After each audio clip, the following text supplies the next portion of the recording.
The film opens with a group led by King Nebsurk, destroying the door of an ancient tomb. This tomb is the burial place of King Memtep.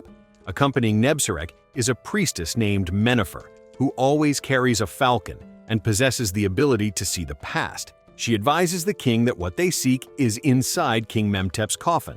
The coffin is opened, and Nebsurk finally finds the object of his search, the Fang of Anubis sword, which holds immense power. After obtaining the sword, massacres erupt everywhere. Nebsurk defeats his enemies, raises a powerful army of wolf warriors, and proclaims himself a god-king to them. However, one enemy remains unconquered, the last sole descendant of the great Akkadian tribe, known by the epithet the Scorpion King. Nebsurk orders Mennefer to send her falcon to locate him. We then see a blacksmith at work, accompanied by a little boy named Abe. Abe dreams of becoming a great warrior and desires a sword, but the blacksmith, whose name is Matthias, refuses to forge swords anymore. He only makes machetes to help the village farmers. Matthias often aids the villagers and usually goes hunting in his spare time. Meanwhile, Nebsurk's men follow Mennefer's falcon to find the Scorpion King's whereabouts. The falcon leads them to Abe's village. Nebsurk's subordinate, Kensa, begins to interrogate the villagers. She states she is looking for the Scorpion King, or Matthias. Abe's father denies having a king and says they do not know the name she is looking for. Failing to find her target, Kensa orders the village to be burned and Abe's father to be killed. At this critical moment, Matthias suddenly appears, and a fight ensues. It is revealed that Matthias is, in fact, the Scorpion King, who has been hiding and disguising himself as a blacksmith. Seeing Matthias struck down, Abe suddenly runs toward him. Swiftly, Kensa catches Abe and holds him hostage. Matthias, seeing this, asks Kensa to free Abe, offering to surrender himself instead. However, Kensa is cruel. The innocent Abe must die by her hand. The wounded Matthias is then captured and taken by Kensa to be handed over to Nebsurk. That night, they stop to rest. Matthias is heavily guarded, but a woman manages to break through and incapacitate all the guards. She takes Matthias away to a safe place and attempts to treat his wounds. The woman is named Tala. The next morning, Matthias regains consciousness. On the other side, Kensa reports to Nebsurk that the captured Scorpion King managed to escape with someone's help. Hearing this, King Nebsurk is furious, considering the Scorpion King a great enemy who must be eliminated immediately. Returning to the Scorpion King and Tala, the former still claims to be a blacksmith, but Tala already knows his true identity. Tala reveals she is the daughter of Balthazar, the king of Nubia. The Scorpion King is surprised, as the king of Nubia was his best ally. Tala tells him about King Nebsurk, who has been slaughtering Egypt with the sword of Anubis, and explains that the only thing that can stop him is the Book of Souls. She asks the Scorpion King to help her retrieve the book, but he is not interested in getting involved. Tala then pulls out a dagger with a wolf's head handle, saying she will help kill its owner. The Scorpion King immediately recognizes it as the dagger used to kill Abe. Tala then asserts that the Scorpion King is a warrior whose destiny is to liberate unfortunate souls. Meanwhile, Mennefer, seeing through her spy falcon's eyes, reports that the Scorpion King and Tala are approaching the 13th Moon Valley, where the Book of Souls is located. She also notes that the Book of Souls has the power to destroy the Sword of Anubis. The Scorpion King is seen crossing an arid, sandy region. Suddenly he stops, discards his weapon, and asks Tala to do the same. He then speaks to someone, though Tala sees no one. Arrows are soon seen flying, surrounding them, followed by the appearance of the Sand People, a hunting tribe known as the Black Arrow. The two are captured and locked up. Their leader, Uruk, says they entered his territory without permission and must be put to death. Seeing Tala, Uruk is immediately smitten with her. When asked about the Scorpion King, Tala only replies that the man next to her is merely her father's blacksmith, Saman, their shaman, then whispers something to Uruk. Apparently, Saman recognizes the legendary Scorpion King, as they have come from the eastern lands. Uruk, seeing the Scorpion King as undeserving of the title of Great Warrior, boldly challenges him. The Scorpion King responds to Uruk calmly but firmly. An agreement is finally reached. The Scorpion King will be given a chance to run, and Uruk will send 4 men to hunt and kill him. The Scorpion King asks for 5 men to hunt him, with the condition that if he survives, Uruk must free him and Tala. One by one, the men are defeated, and finally, Uruk is captured by him. After this incident, Uruk notes that the Scorpion King did not kill them, even though he had the chance. This greatly impresses and honors Uruk, and so the Scorpion King and Tala are finally released. Meanwhile, the Scout Falcon and Kensa continue to follow the Scorpion King toward the 13th Moon Valley. Tala and the Scorpion King have already reached the place, where a sandy expanse called the 13th Valley is visible before them. Taking the opportunity, the Scorpion King asks Tala to tell him about the Book of Souls. Tala explains that the temple where the book is kept can only be entered on the night of a blue moon, which happens in a 3-year cycle, meaning it will occur tonight. Tala knows all this because her family has guarded the book for generations, since before the pharaohs, though no one else has ever seen the book. Tala says they cannot enter through the normal door but through a gate or portal. After arriving in front of the gate, the Scorpion King, who understands the ancient writings in Sumerian, reads the inscription above the portal: "The one who repeats the form." Tala adds that the moon repeats every 30 days, and the blue moon repeats its form every 3 years after the summer solstice. With no other clues, the Scorpion King asks Tala to read the scroll she brought. The scroll says, "After you pass the stone moon threshold, take 400 steps to the northeast." The Scorpion King immediately takes Tala in the indicated direction. Sure enough, they find a round stone resembling a pentagram. Tala immediately installs a device she is carrying. While Tala is installing the device, the Scorpion King looks at the gate and murmurs about the meaning of the ancient inscription above the portal. He suddenly realizes that the inscription is some kind of code. The clever Tala immediately turns her device according to the sound of the ancient inscription. Sure enough, the device activates and reflects the bluish moonlight, causing the portal to become active. The two of them enter. The portal leads them into a corridor. They find a room containing a table with a book on it. The Scorpion King asks Tala, "What does the Book of Souls look like?"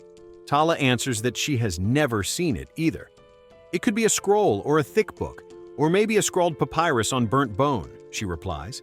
While searching, they are suddenly attacked by a golem. They are almost killed, but fortunately, a beautiful woman named Amina appears and tells the golem, named Enkidu, to stop.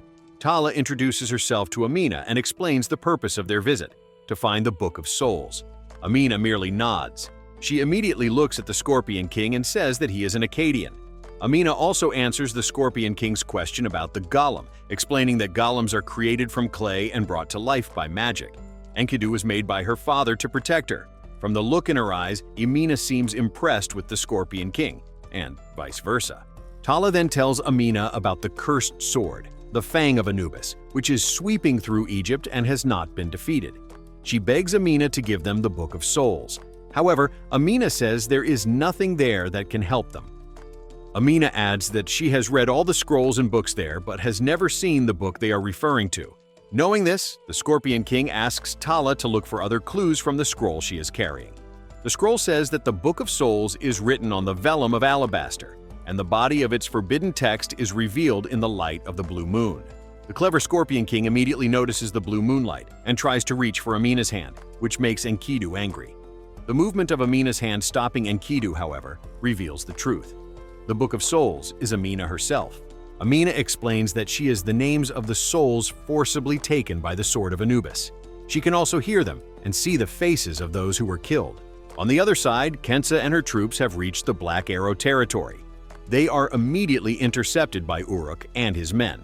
Kensa attempts to pay Uruk so they can pass to the 13th Moon Valley, as paid by the Scorpion King. However, Uruk replies that the Scorpion King paid him with courage and respect. One of Kensa's arrogant men tries to threaten Uruk, but the Sand People are not intimidated.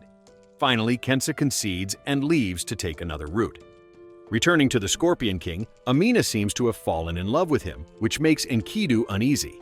The Scorpion King also seems to have the same feelings for Amina. He tries to invite Amina to go to his world, and Amina gladly accepts. When Tala enters, Enkidu is suddenly terrified by the flame of the lamp she is carrying. Apparently, he is afraid of fire, even a very small flame. At one point, the Scorpion King invites Enkidu to go into a tunnel. Apparently, Tala and Amina are already waiting there. Tala immediately lights a fire, causing Enkidu to become frightened and separated from Amina. Soon after, the three of them are outside the portal. Amina is completely amazed by the sight there, as if seeing it for the first time.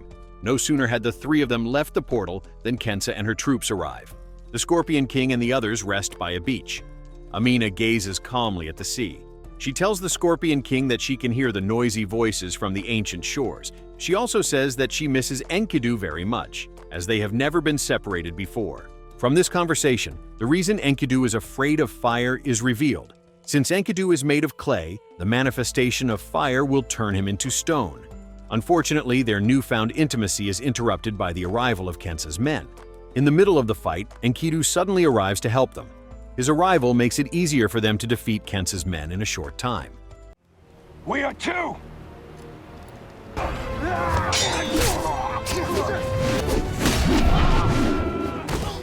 In a city, Kensa and her men are seen watching the people passing by. Soon after, the Scorpion King and the others enter the city in disguise. The Scorpion King notices Kensa's presence there. He then asks Tala to sell their horses and hire a boat to cross the sea to Amun.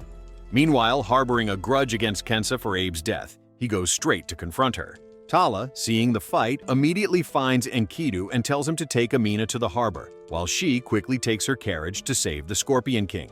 On the other side, King Nebsurk visits the Nubian crown prince and immediately kills him.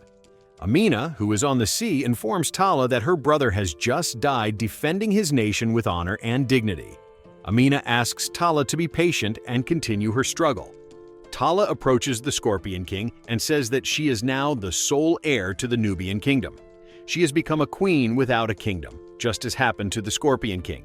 After a long journey, they reach land and embark on a long journey on foot to the ancient tomb of King Memtep. Although the truth about the Book of Souls has been revealed, they are now looking for another clue to destroy the curse of the Sword of Anubis. They arrive at King Memtep's tomb, which has been plundered. Enkidu, who is afraid of fire, is forced to have his eyes covered with cloth. They search for another clue that might have been a closely guarded secret. Amina notices an intact Sphinx statue there. The Scorpion King immediately borrows Enkidu's weapon to smash the Sphinx statue, and an intact scroll is finally found. The scroll contains a record in Sumerian. Amina, who is proficient in the ancient language, immediately reads it. The record states, King Memtep was attacked by enemies from all sides. He called upon the underworld that forged a sword to steal the souls of his enemies, which gave immeasurable power to King Memtep. King Memtep then returned to Amundsen's to meet his royal concubine who had given birth to a daughter.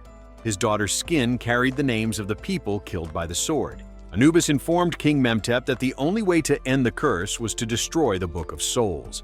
That was the trick of the god of the underworld, where the king had to kill his only child. But a powerful mage saved the baby, and King Memtep drove the sword into his own heart and inscribed himself into the Book of Souls. From the record, it is learned that Amina is the daughter of King Memtep, who has lived for centuries. Finally, they realize that the only way to destroy the curse is to destroy the Book of Souls, which is Amina herself. No sooner had everything been revealed than Kensa and her troops arrive. Using a sedative, the Scorpion King is subdued. Returning to Uruk, he sees a party passing through his territory. He immediately realizes that the Scorpion King has been captured by Kensa. However, he does nothing. The Scorpion King, still unconscious from the sedative, is chained between large stones. Nebsurk, accompanied by Kensa and Menefer, approaches him. He arrogantly says he wants to fight the Scorpion King and asks to be informed when his enemy wakes up. Menefer reminds Nebsurk to kill the Scorpion King immediately. However, Nebsurk says that his wolf warriors want to see the Scorpion King die in battle, and he wants to satisfy them. Nebsurk considers the Scorpion King weak and wounded, making him unsuitable to fight the sword.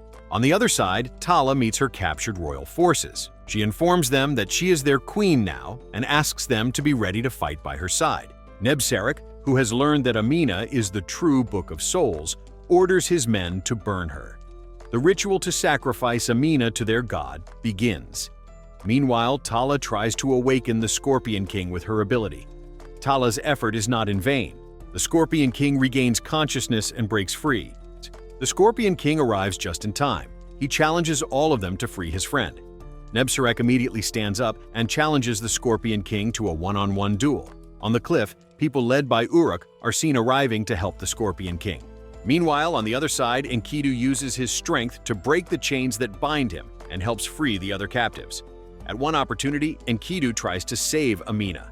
However, Nebsurk immediately attacks him, managing to thrust the sword into Enkidu's body. Enkidu, intending to destroy the cursed sword, immediately grasps it. It turns out he is determined to be destroyed along with the sword of Anubis.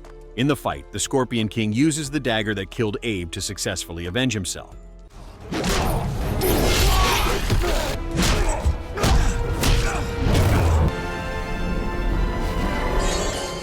The battle of life and death between Nebsurk and the Scorpion King continues. After defeating Nebsurk, the Scorpion King sees the sword of Anubis still intact in the flames. Seeing this, Amina calls to the Scorpion King and asks him to destroy the curse of the sword. With sadness, he replies that he does not want to hurt her. The sword is raised. Amina then advances her body until the sword pierces her, and her body slowly disintegrates like dust blowing away.